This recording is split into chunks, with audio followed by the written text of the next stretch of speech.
Hello दोस्तों, कैसे हो? आपका स्वागत है त्रिपाण स्टडी सेंटर में। आज जो हम करने जा रहे हैं बीए फाइनल ईयर के जो है सेमेस्टर फिफ्थ। देखिए, ये सेमेस्टर फिफ्थ का जो है competitive political amp system UK and USA. हमारा यूके जो था सिलेबस ख़त्म हुआ, अब हमारा जो है यूएसए पे हम आए हैं। यानी ये फिफ्थ सेमेस्टर का है, बीए फाइनल ईयर के बच्चे के हैं जिनके उन्होंने पॉलिटिकल साइंस लिया है।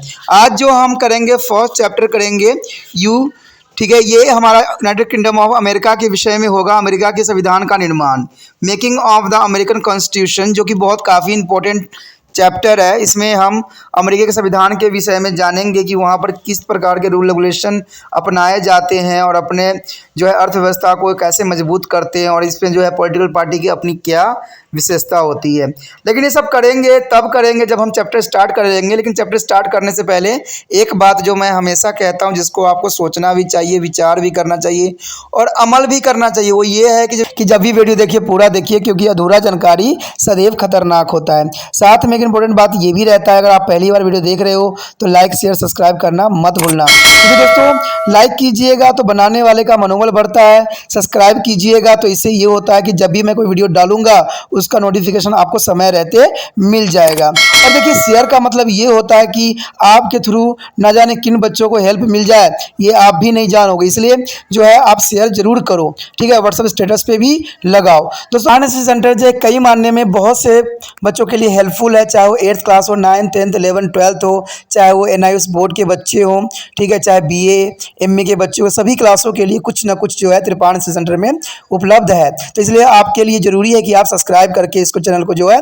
सेव कर लो, नहीं तो बाद में अगर रिसर्च करोगे तो शायद आपको ये चैनल प्राप्त ना हो। तो इसलिए सोचना नहीं, विचार नहीं करना है, सब्सक्राइब करके जो है अपने पास सेव करना है। दोस्तों ये तो बात था आपके लिए, लेकिन अब देखते हैं हमारा आज टॉपिक क्या है। आज जो हमारा टॉपिक है राजनीतिक दल यानी पॉलिटिकल पार्टी ऑफ अमेरिका। दोस्तों यहाँ पर अमेरिका के जो राजनीतिक दल है उसके विषय में हम आज चर्चा करने जा रहे हैं। आपको पता होना चाहिए कि लोकतंत्र के लिए राजनीतिक दल जो है अनिवार्य है। बिना राजनीतिक दलों के लोकतंत्र सफल नहीं हो सकता है। संयुक्त राज्य अमेरिका में जो है लोकतंत्र की स्थापना की गई है। यद्यपि संविधान निर्माता राजनीतिक दलों के विरुद्ध थे, परंतु राजनीतिक दलों की स्थापना होना स्वाभाविक सी बात था।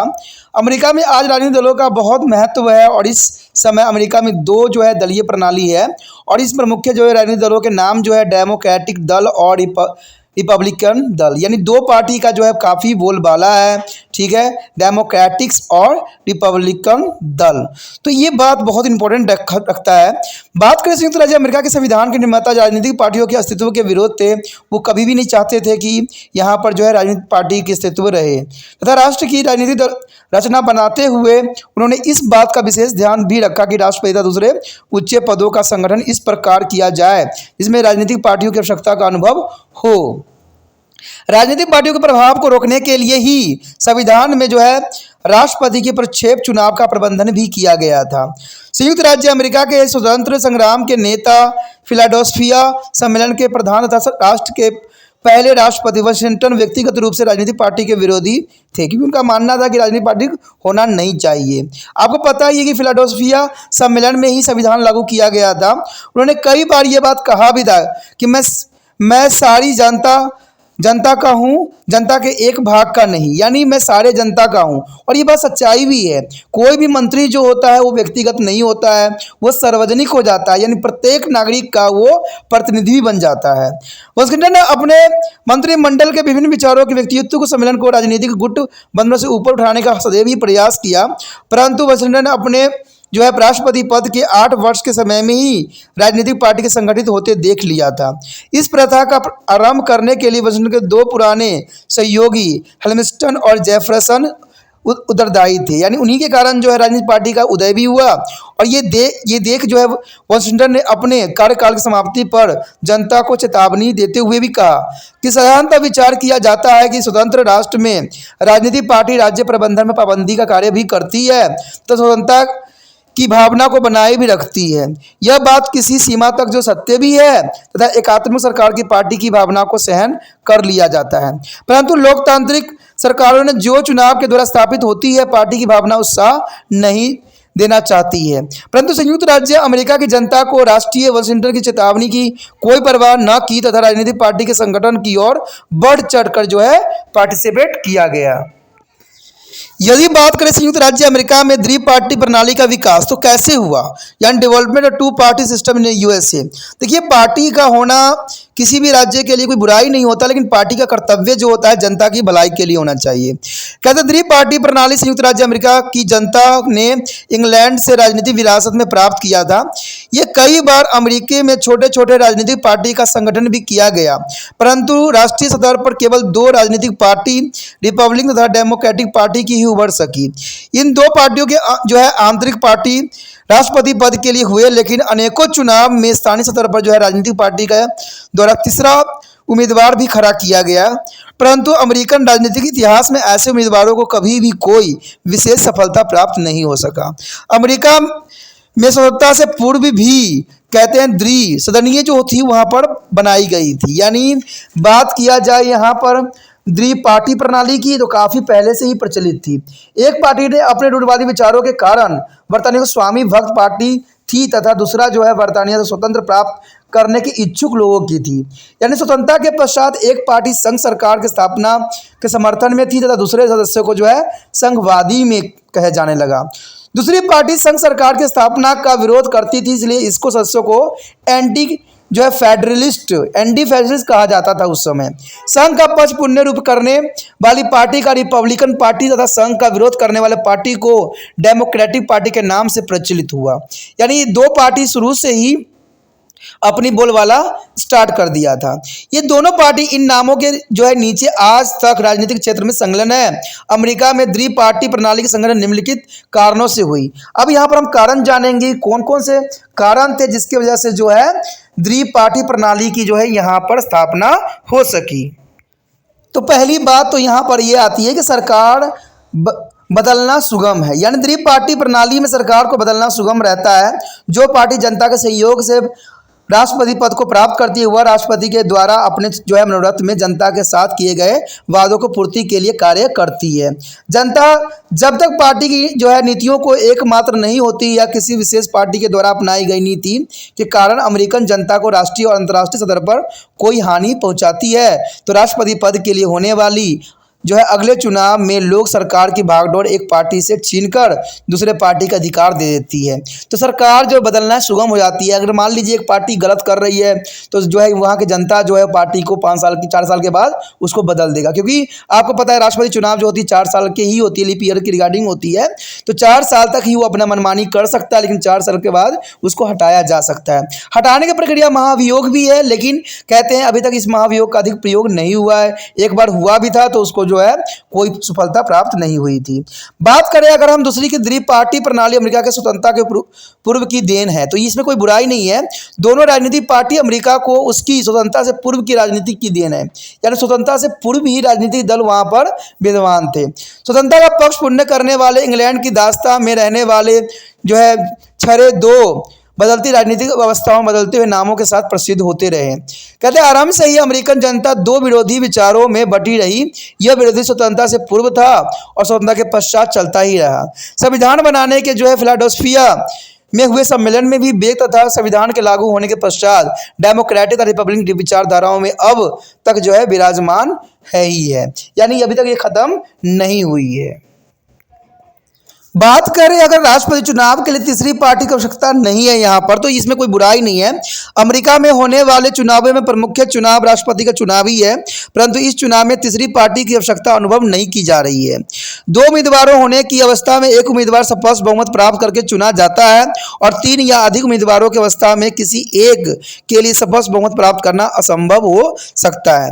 ऐसे अवस्था में राष्ट्रपति का चुनाव कांग्रेस के प्रतिनिधि सदन के द्वारा अधिक वोट लेने वाले 3 उम्मीदवारों में किया जाएगा।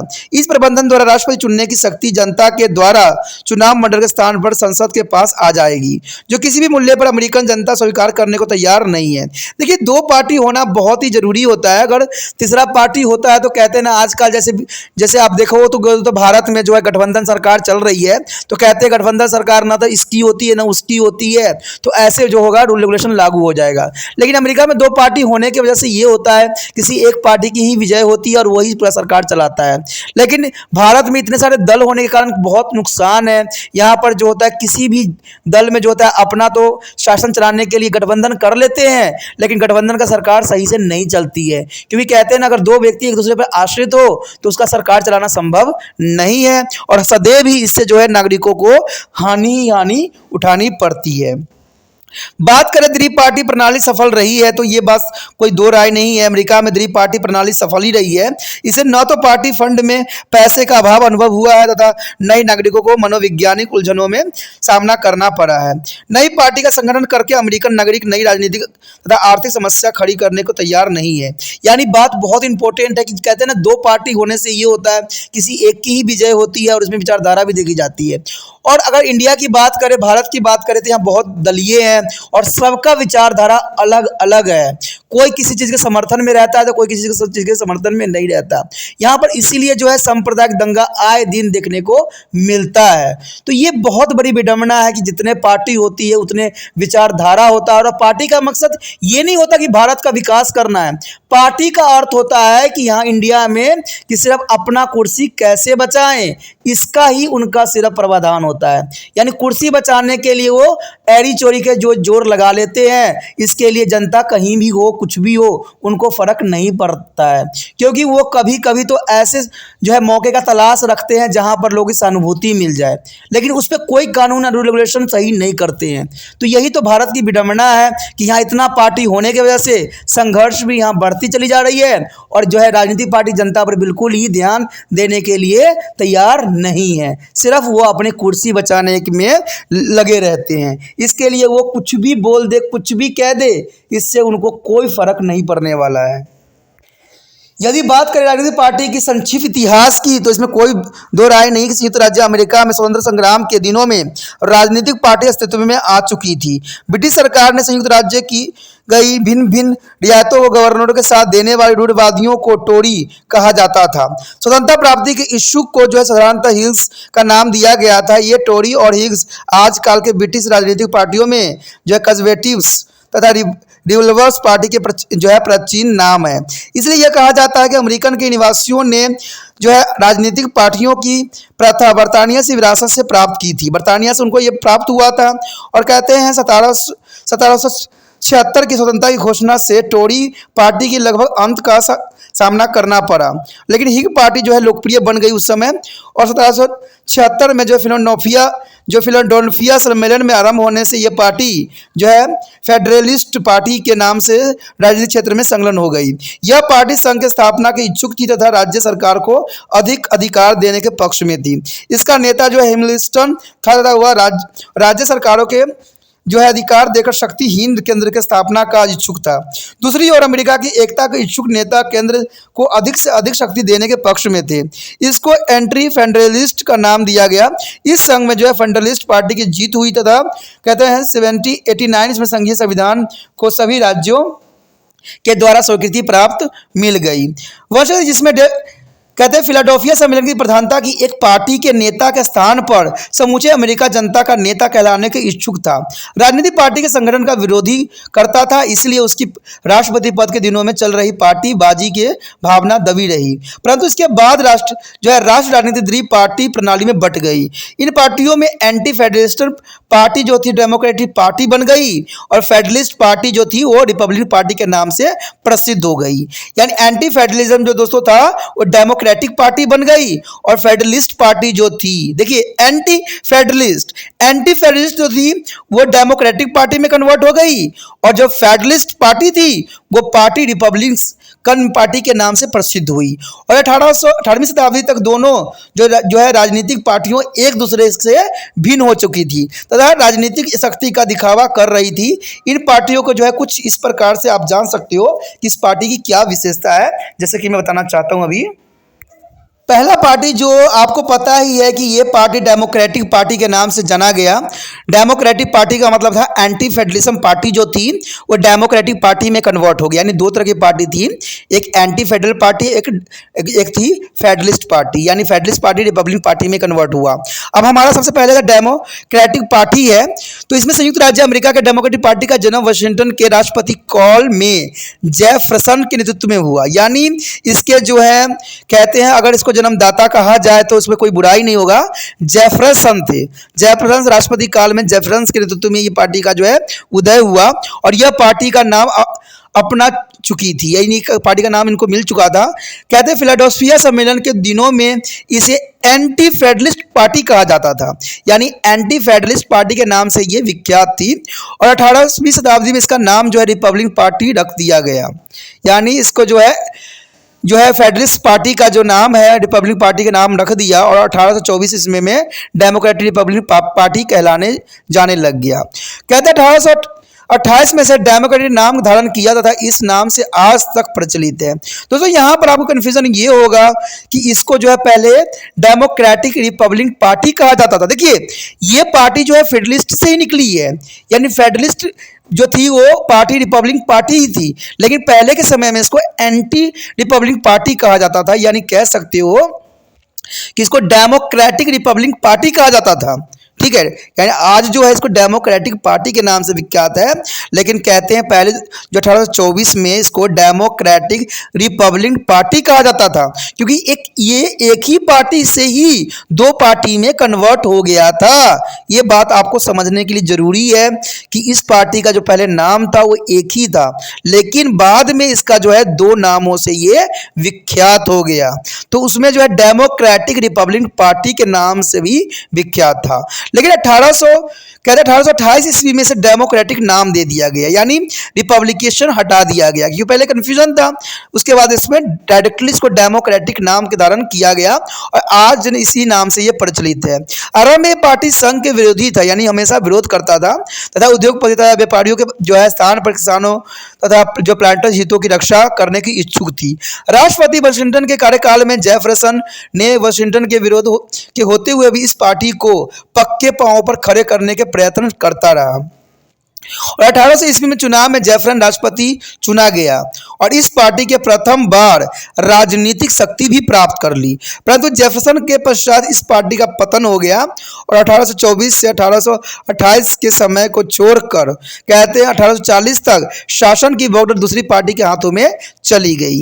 लेकिन 1840 के पश्चात अमेरिका में दास्ता के प्रश्न पर वाद विवाद आरंभ हो गया तथा दोनों पार्टी बार बार राष्ट्रपति के चुनाव में सफल होती रही और 1860 के चुनाव में पार्टी की दास्ता की समाप्ति कर खुले रूप में विरोध किया गया और रिपब्लिकन पार्टी का नेता इब्राहिम लिंकन राष्ट्रपति चुना गया तथा इस पार्टी की राजनीतिक शक्ति को बहुत ही चोट भी पहुंचाई।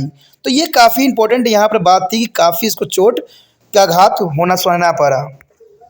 अगर बात करें अमेरिकी गृह युद्ध में इस पार्टी का नाम बहुत बदनाम कर दिया गया था और 1884 ईस्वी में क्लीवेलैंड के प्रयत्नों के नए सिरे से पार्टी की पुनर्गठन किया गया तथा यह फिर थोड़े के समय के लिए राष्ट्रपति पद को प्राप्त कर सकी। इस पार्टी का नेता जो है वुडरो विलियम्स जो थे 1913 से 1921 तक जो है अमेरिका का राष्ट्रपति रहा, परंतु प्रथम महायुद्ध में अमेरिका के भाग लेने से यह पार्टी फिर बदनाम हो गई तथा राष्ट्रपति पद इसके हाथों से चला गया और 1932 ईस्वी में जो है रूजवेल्ट के राष्ट्रपति चुने जाने से यह पार्टी फिर राजनीतिक शक्ति प्राप्त करने में सफल हुई तथा रूजवेल्ट के पश्चात जो है ट्रूमैन के कार्यकाल के अंत तक जो है 1952 तक राष्ट्रपति पद इसके पास ही रही और 1960 में राष्ट्रपति कैनेडो के चुनाव में डेमोक्रेटिक पार्टी फिर सफल रही तथा कैनेडो के पश्चात जॉनसन की जो वियतनाम नीति के कारण 1968 के चुनाव में राजनीतिक शक्ति का फिर रिपब्लिकन पार्टी के राष्ट्रपति निकोल्स के हाथों में चली गई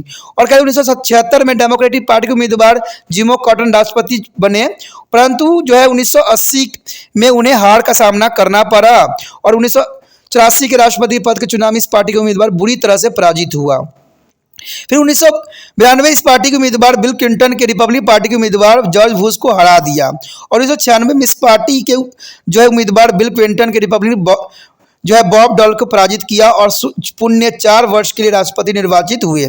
इस पार्टी से बने राष्ट्रपतियों में जो है जेफरसन, क्विनलैंड, विलियम्स, फ्रैंकलिन रूजवेल्ट तथा कैनेडो के नाम प्रसिद्ध है। कहते दिसंबर 2008 तथा 2012 में Shri Barack Hussein Obama Democratic Party के उम्मीदवार के रूप में राष्ट्रपति चुने गए। लेकिन कहते हैं 2020 में Shri Joe Biden democratic Party के उम्मीदवार के रूप में राष्ट्रपति भी चुने गए। यानी अभी जो राष्ट्रपति चल रहे हैं वो जो है बिडेन जो है इसी पार्टी के सदस्य या डेमोक्रेटिक पार्टी के ही सदस्य हैं। तो क्या कहते हैं इसके उतार चढ़ाव सभी लगे रहे डेमोक्रेटिक पार्टी का। अब जो हमारे समक्ष आता है वो आता है रिपब्लिकन पार्टी।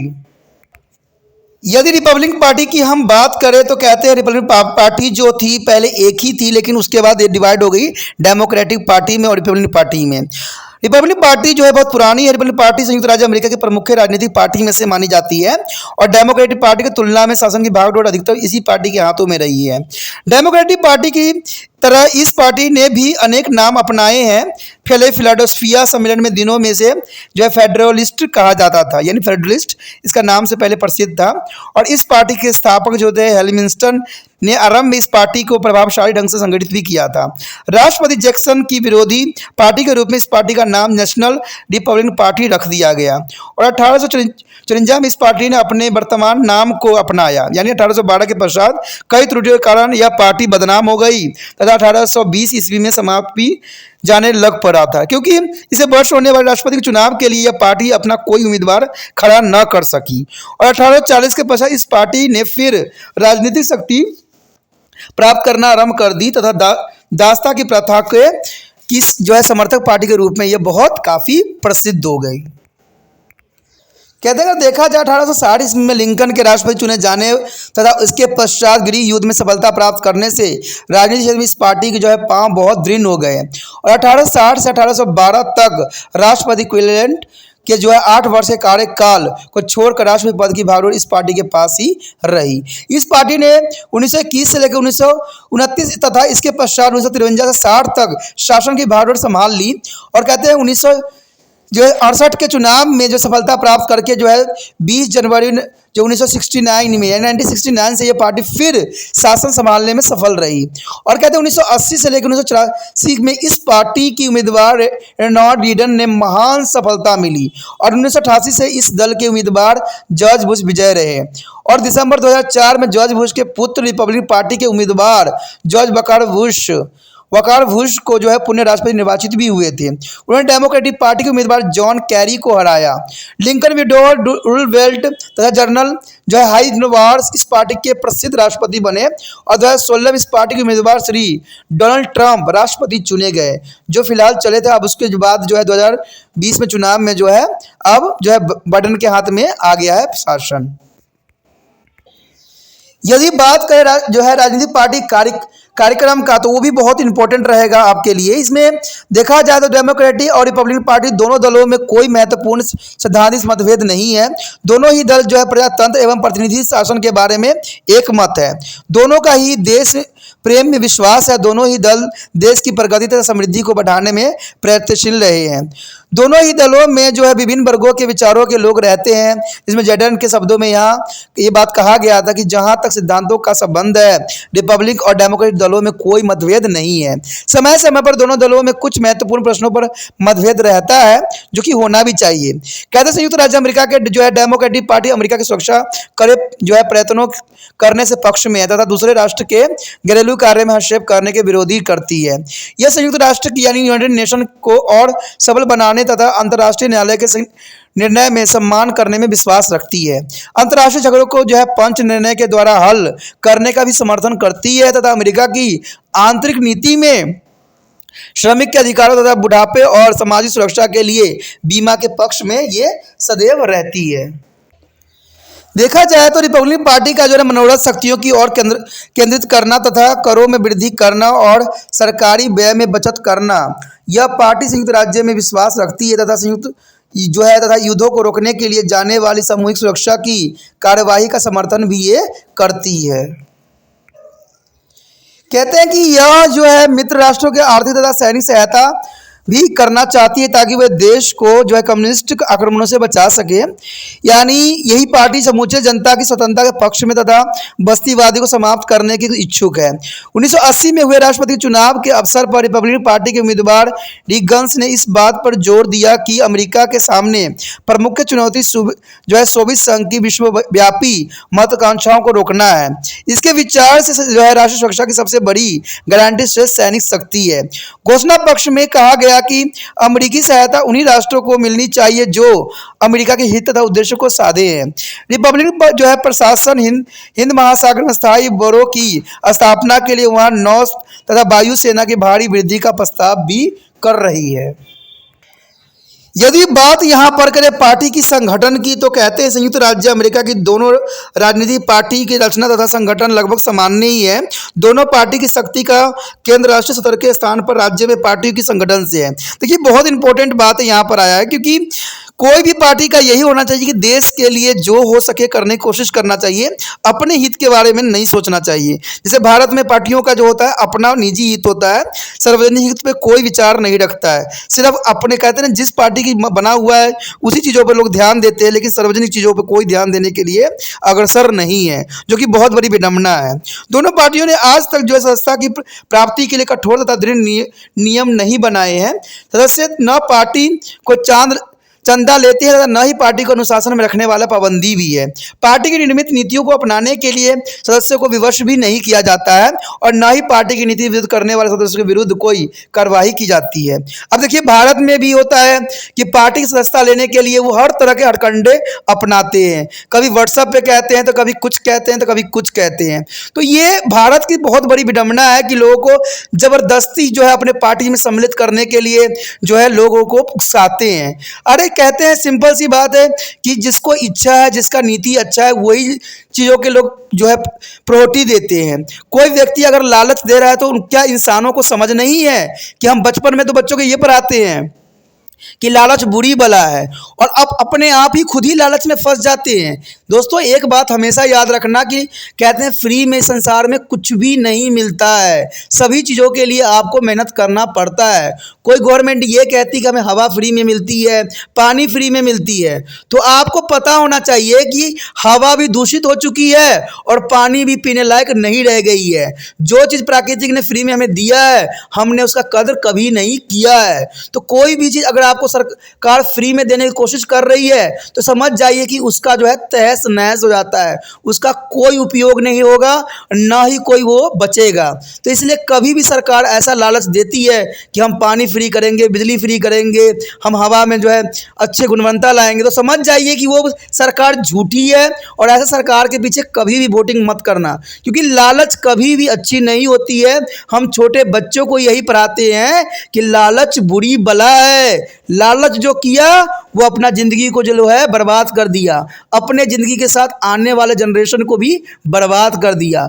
ये आपने देखा भी होगा कि पानी जो है लोगों को मुफ्त मिलती है, कहते हैं कि ये नेचर का दिया हुआ है, लेकिन हमने पानी को कितना बर्बाद कर दिया है कि आज पीने लायक एक स्वच्छ जल कहीं प्राप्त भी नहीं होता है।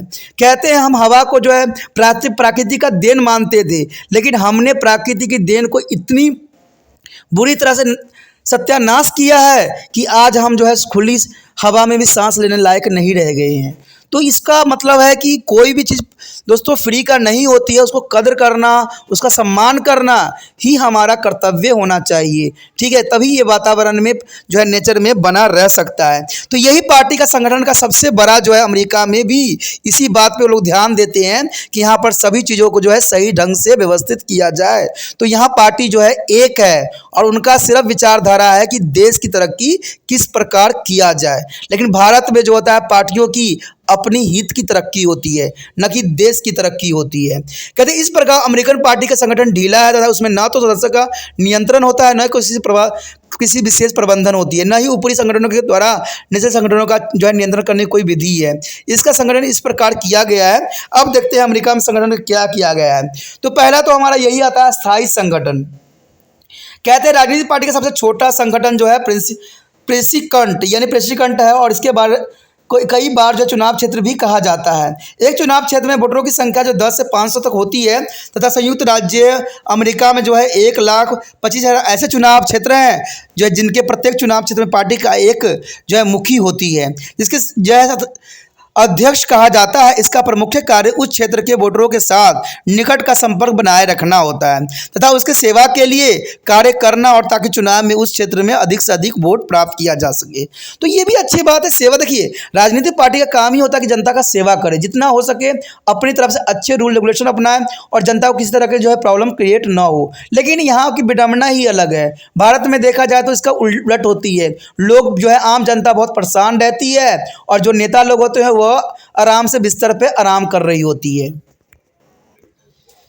यदि बात यहाँ पर करें स्थानीय चुनाव क्षेत्र पर वार्ड कमेटी की, तो कहते हैं कि स्थापना की जाती है। इस बोर्ड में सभी स्थानीय जो म्युनिसिपल कमेटी के जो कॉर्पोरेशन के काउंसिलर चुने जाते हैं। बोर्ड कमेटियों के कार्य करने में अपने जो है घेरों में आने वाली चुनाव क्षेत्रों के कार्य को जो है तालमेल उत्पन्न करना तथा उनकी स्थानीय समस्याओं को हल करना उनका उद्देश्य होता है।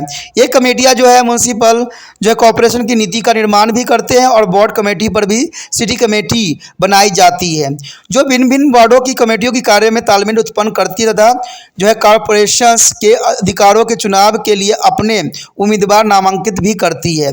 ग्रामीण प्रदेश में इस प्रकार जो है कमेटी या टाउन कमेटी की संगठन भी किया जाता है। कहते हैं अगर सीटों कमेटी तथा डाउन कमेटी का कार्य में तालमेल उत्पन्न करने के लिए काउंटिंग कमेटी बनाई गई है का गठन किया गया है। अमेरिका में जो है कोई 3,000 के लगभग काउंटी कमेटी बनाई हुई है और कई काउंटी कमेटी में केवल एक पार्टी की संगठन होती है। काउंटी कमेटी की पार्टी का जिला स्तर पर संगठन होता है जिसे जिला कमेटी कहा जाता है। ये जिले राज्य के सिनोडों के चुनाव क्षेत्र यानी कांग्रेस के सदस्यों के चुनाव क्षेत्र तथा न्यायालय जिलों की सीमाओं के आधार पर ही बनाई जाती है, जो कि बहुत इंपॉर्टेंट है।